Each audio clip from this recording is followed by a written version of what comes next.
Josh Hamilton video, coaches don't tell you this about timing.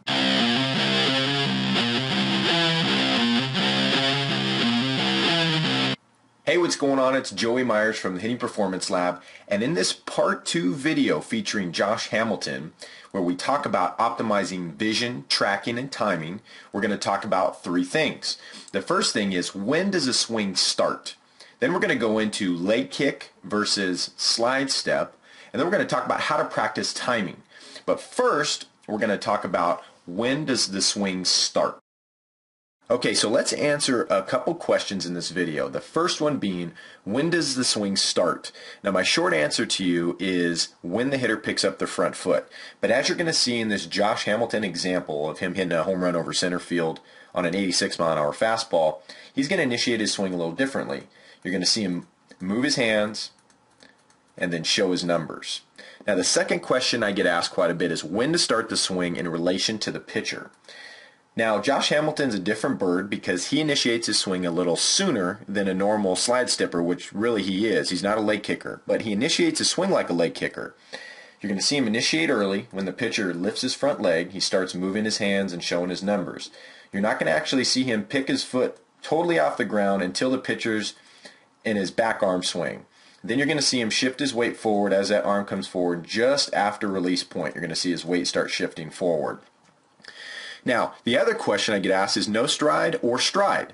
Now, I don't like the no stride because of a lot of the studies and research that's out there from Dr. Serge Grakovetsky on something called the compression signal.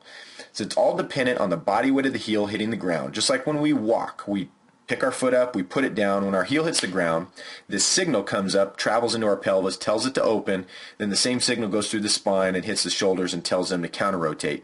This is why we have our opposite arm and leg that come forward, but it all starts with compression signal through the heel.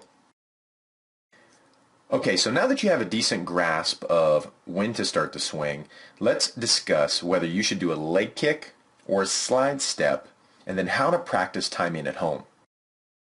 Okay, so leg kick or slide step. Now, I just got done showing you Josh Hamilton, who's more of a leg kicker. When he picks his front foot up, it's about when the pitcher breaks his hands.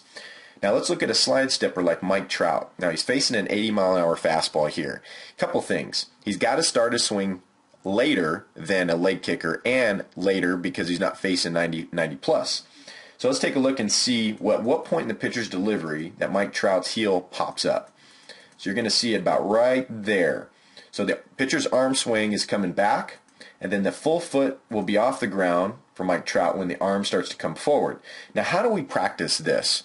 Well, there's 7 different ways that I mentioned on the video blog article, but I'm only going to mention 2, the 2 most important ones. Have your hitters develop a broad focus. Get them to cue in on a certain point in the pitcher's delivery on when to start and pick up their front foot.